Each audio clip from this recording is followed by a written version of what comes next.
好多人咧叫呢度叫做珠海北，但係咧佢嘅房價卻只係珠海嘅一半啊！同時咧，亦都可以滿足翻珠海、澳門、香港賺錢，喺翻中山生活。今日咧啱好過嚟參加逆進半島嘅半年度答謝晚宴，咁借住呢一個時間咧，同大家去 update 下5·1即將推出嘅一啲活動。首期6萬起，50米可以到珠海，800米咧就可以到明珠站，2分鐘步行咧就可以到 TOD 公園，10分鐘就可以步行到三武會員店。同步翻我哋陸景嘅喜悅匯、未來匯、萬科城呢啲小區嘅商業配套，再遠少少5公里範圍內咧，華發商都、富華里、九州城、環宇城等呢啲商業配套都可以去吃喝玩樂。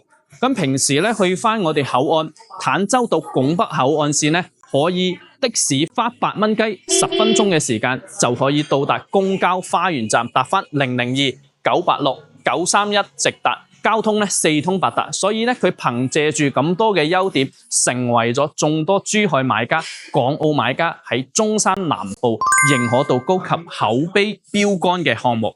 咁雖然今日咧橫風橫雨啊，但係單價9000幾到1萬，真係夠晒誠意。走，而家上樓嗱。其實我就好想帶你哋睇園林嘅，我試咗，我真係冇辦法衝出去，唔係我出身噶啦，只可以隔遠咁樣望下咧。可以同你哋講嘅，佢小區30幾棟，即係小區係足夠大嘅。所以平時如果你係唔中意經常咁樣去出邊去揾啲公園嘅，佢呢一度呢一個園林夠晒你哋去逛噶啦。咁 OK， 依家事不宜遲，上樓睇房。咁依家上到嘅呢個單位咧係91平方嘅，重點咧係佢嘅總價100幾萬就可以攞低噶啦。3房嘅一個飛機戶型啊，咁呢種戶型咧其實佢可以減少咗空間嘅一啲浪費係冇嘅，所以佢唔會話有太多過渡啦，全部可以用夠使。咁呢邊咧係屬於佢2間房嘅，咁有一間係作為兒童房。其實你睇翻下佢嘅房咧係足夠大嘅，你做埋衣櫃之後喺呢一邊可以做翻一個小朋友寫作業嘅地方啦，用翻咗飄窗之後咧物盡其用啊。所以屋其實唔需要話買到100幾200方咁大，你話90幾方夠使嘅話咧，其實呢個戶型值得考慮。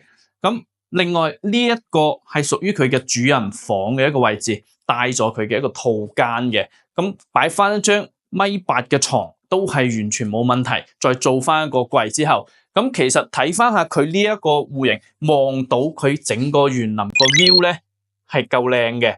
咁呢一個單位咧就特點一定係總價夠低噶啦。咁其實你話冚翻珠海嘅位置，花翻100萬出頭，首期啊6萬蚊起就可以上車，咁樣嘅單位咧係值得考慮。咁呢一個戶型咧有一個少少嘅地方，就係佢呢一個係屬於一個 L 字型嘅，佢上邊咧就係冇窗，我哋叫做暗廚。咁但係咧佢係有大生活陽台，所以佢從呢個位置咧可以做翻一個通風位，同埋平時嘅一個洗衣機或者擺雜物嘅冇問題。咁呢一個戶型係屬於佢比較多人去揀嘅，因為佢嘅總價同埋佢嘅一個整體房間數夠用嘅。咁佢另外一個戶型賣得比較好嘅咧就係呢一個啦，103平方嘅戶型。咁其實可以睇翻下佢係3+1房，3間房，但係加咗一個房，即係意思多咗一個生活空間俾你嘅。咁呢度咧有幾個亮點啦，啱先可以睇翻到點解佢嘅一啲飄窗打咗咧，黃色嘅區域其實就係可以去利用翻佢嘅，打咗之後用翻起身咧，整間屋嘅使用率就高翻噶啦。咁呢度咧其實後期可以作為佢依家示範單位咁樣嘅一個裝修啦，亦都可以做一個依家比較 hit 嘅洗衣房嘅。呢個洗衣房洗空一體比較好用。咁入門口除咗嗰個功能區之外，呢度會有翻帶生活陽台嘅一個雙排位嘅一個廚房啦。咁佢示範單位係將佢做咗一個半開放式嘅一個狀態嘅。咁依家亦都係比較流行啦，因為喺入邊我哋去做翻煮嘢嘅時候，可以望翻到出邊，多翻一啲大家互相交流融合嘅地方。呢邊就正常做翻我哋嘅一個餐台啦，做翻餐邊櫃啦，就 OK 噶啦。咁呢一個戶型係屬於傳統樹廳嘅戶型，陽台望翻到我哋南面呢度，咁其實對面就已經睇到我哋嘅萬科城啦，真係好近，唔係齋吹水嘅。呢啲係全部有數據去支撐翻俾到大家嘅。咁陽台呢度咧，佢就block咗佢，做翻咗一個封窗嘅一個設計啦。咁如果你後邊唔封窗咧，預留翻一個生活露台咧，我覺得係夠嘅。整個尺度嚟計，佢嘅呢一個廳嘅一個闊度咧，我覺得係完全充足嘅。你就算擺翻一個80寸嘅一個電視啦 ，OK 嘅。1000尺多啲嘅呢種單位，應該係比較受到大家嘅歡迎嘅，亦都係賣得比較好嘅。入翻嚟一個公共衛生間啦，咁佢嘅呢一間屋嘅亮點就係你可以入去望下，可以用到嘅一啲地方都會用晒嘅。所以你睇到張床近2米嘅床啊，係咪好誇張啊？所以你後邊無論做翻個櫃啦，再做翻兒童 BB 做寫作業地方，係真係太充足啦。咁呢一個咧，後期作為翻長者房或者後邊屋企人多嘅，就邊個用都冇問題。前提係佢飄窗一樣可以打咗佢，跟住用翻。咁呢啲位平時唔打呢啲咁嘅飄台位咧，我覺得好浪費嘅。但係佢可以俾翻你去用。主人房呢一度，佢係屬於都會比較明顯嘅啦，特別大嘅。佢嘅飄台位亦都係駁座嘅，所以佢呢度嘅套廁嘅空間咧，我係值得彈，即係點下讚嘅。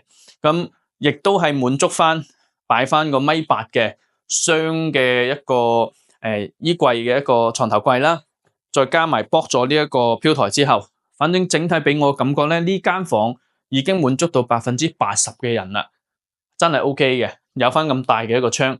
咁當然啦，呢一個只係佢嘅一個樣板間啦，就唔係真正交標。咁如果你係想要交標嘅話咧，我已經係影咗一啲交標嘅視頻放好喺度。如果你需要，可以直接點翻我上面嘅一個 WeChat 或者 WhatsApp 去揾翻我攞嘅。咁我哋依家就過翻去110平方個樣板房，再睇翻下最後呢個戶型咧。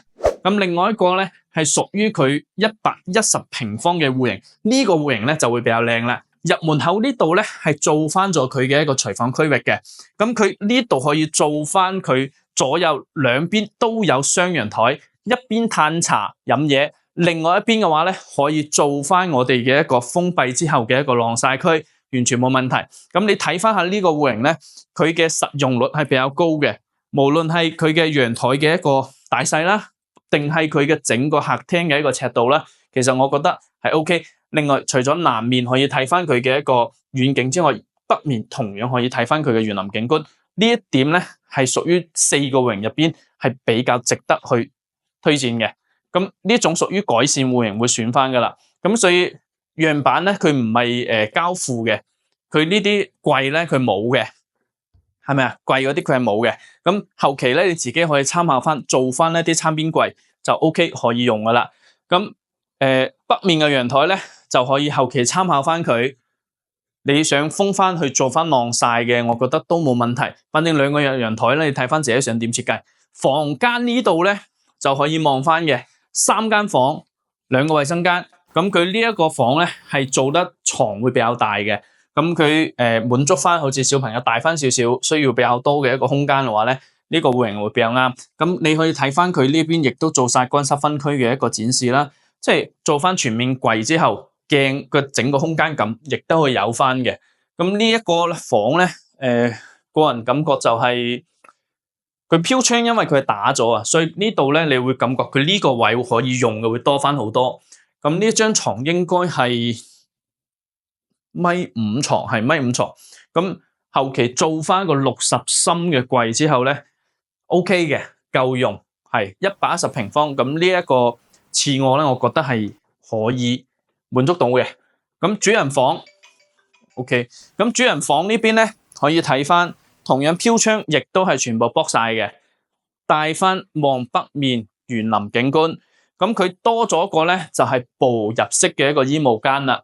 咁其實層高正常3米嘅情況下咧，佢嘅住落去係舒適啲嘅。有啲地方佢係得個2.8米，好壓抑。咁佢入翻呢一度係屬於步入式嘅衣帽間，再到翻呢一邊正常嘅洗手台，加上佢其實呢個位咧原先應該係有個飄台位嘅，只不過佢駁咗之後可以做翻咁大嘅位置，物盡其用。咁呢個戶型依家整體嚟計係去到120萬左右入。咁如果你係中意翻呢一種雙陽台嘅戶型啦，咁可以考慮。咁反正依家佢嘅整體單價係先9000到1萬左右，喺珠海咁靚嘅地段、咁靚嘅位置，即係可以滿足到你喺一線或者係啲港澳去賺錢，但係咧花更加有性價比9000、1萬度嘅單價去買翻呢一邊嘅一個地段，又係滿足翻你翻去嘅一個交通啦，時長又唔會耽誤太耐啦，所以就睇翻你點諗啦。如果你對中山嘅一啲樓盤有其他更感興趣嘅，可以點翻下頭像嘅 WeChat 或者 WhatsApp 聯絡到我。我係中山本地博主 Terry，我哋下期見。